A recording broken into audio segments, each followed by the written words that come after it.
I want to talk about predictable and boring sports this evening. In other words, I want to talk some NBA basketball.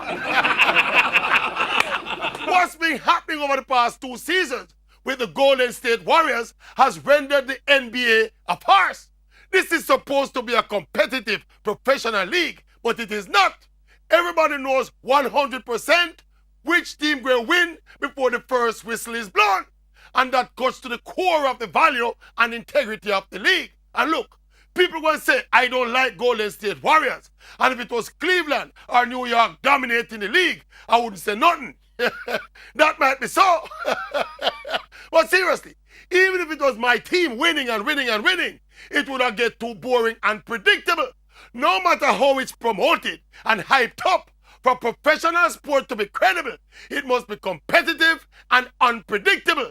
Everybody not supposed to know who will win even before the first game is played. As it is right now, unless something changes radically, Golden State Warriors are going to win the West. They would have win the East. If they did have North and South, they would have win them too.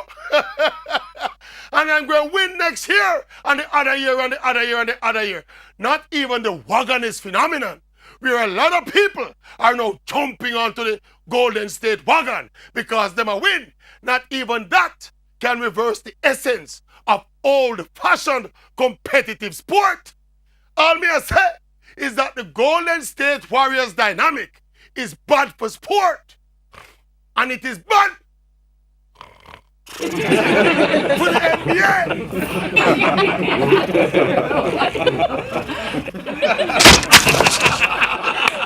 NBA.